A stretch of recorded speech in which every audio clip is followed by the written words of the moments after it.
Hey YouTube, welcome back to Along for the Ride EV, and I want to start this video by thanking the almost 10,000 plus viewers who tuned in and watched my last video.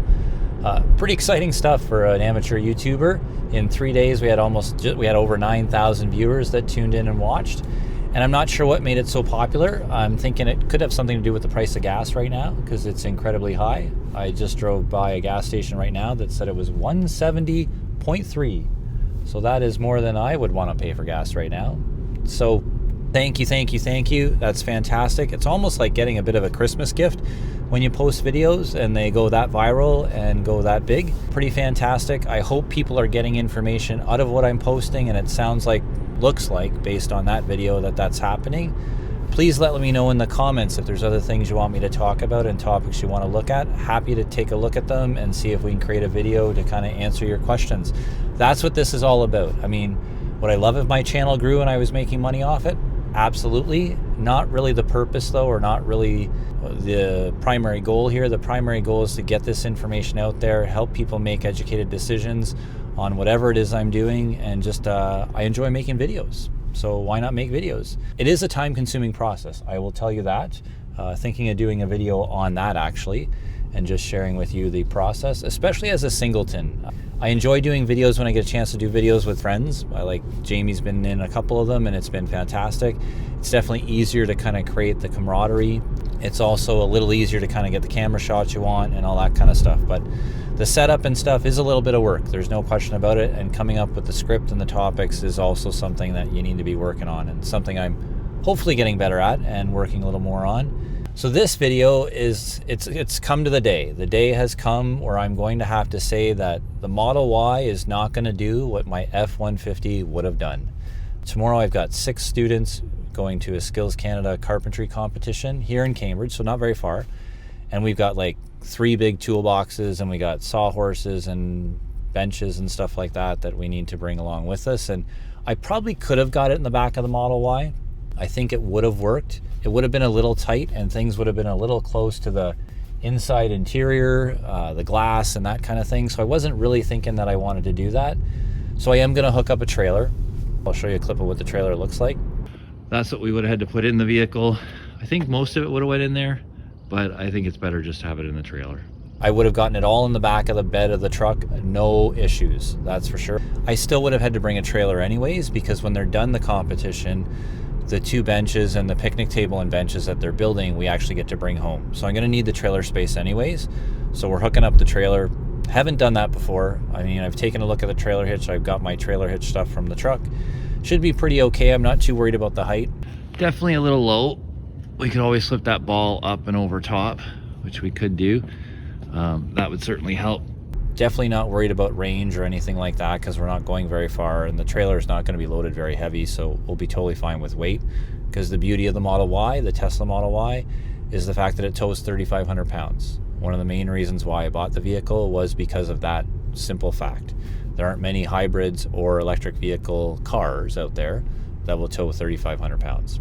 I didn't do all that today because I didn't want to have to drag the trailer to pickleball. It's not a closed trailer, so everything's open, and I didn't want to leave the tools outside. I'll pick it up in the morning, head to where we got to go, and kind of show you that whole process of hooking it up. It's not a big deal, but I'm curious to see how much room is actually in there with the trailer hitch. I have taken a look at it. Give me a second here. Oh, I love the pickup on this vehicle. Just so fantastic.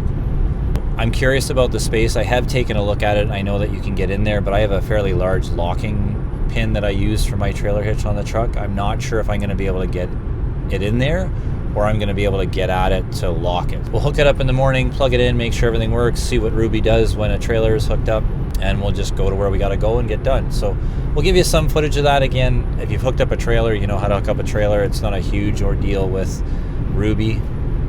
You can hear the roof racks, eh? They seem to be getting noisier and noisier, or maybe I'm just getting more attuned to them. But it is a bit windy today. We definitely are having more and more wind. Winter doesn't seem to want to end. That's the plan. Like I said, unfortunately, point number 1 for the F-150, this would have been definitely a case where the truck would have come in more handy than the Model Y is going to come in. but we're hooking up a trailer anyways, and we would have had to with the F-150, so that's what we're doing. Once again, thank you to the viewers who are tuning in and watching my videos. Thank you to the almost 10,000. I think we're at 9.7K right now as time of filming. Thank you to those people who are tuning in and watching. And like I said, put your comments in below. Let me know what it is you're looking to see on the channel, and we'll create some videos around those topics. And if you are thinking, you know, electric, thinking Tesla, thinking whatever, don't be afraid to use my referral code. That will get you free self-driving for 3 months, and you'll be able to really test that out because it's fantastic. If it's not a Tesla, that's okay too, but definitely something to consider. And don't just think that because we've been driving, you know, ICE vehicles for so long that that's something we should continue doing. The world is in changing mode, always has been, and sometimes we need to change along with it. Well, we made it back, and there's the trailer all loaded up. So 2 benches and a picnic table, and Ruby did just fine. Again, we weren't going far, nothing like that. And this is what we ended up doing inside Ruby. So we got the 3 toolboxes in there. Had to put the seats down. It's not totally jammed, but it is full. I'm noticing that there's a lot of cutoff space here in the when you pull the lift gate down, so we lose a lot of height that way. That's where the Bronco would have been better, but otherwise we are in good shape. And now we're going to back her into the school and get rid of this stuff. Well, there you have it, another successful first thing with Ruby. Trailering was no big deal. Again, not trailering far, not traveling with a lot of weight, none of that kind of thing, so I wasn't too concerned about it, but glad it worked.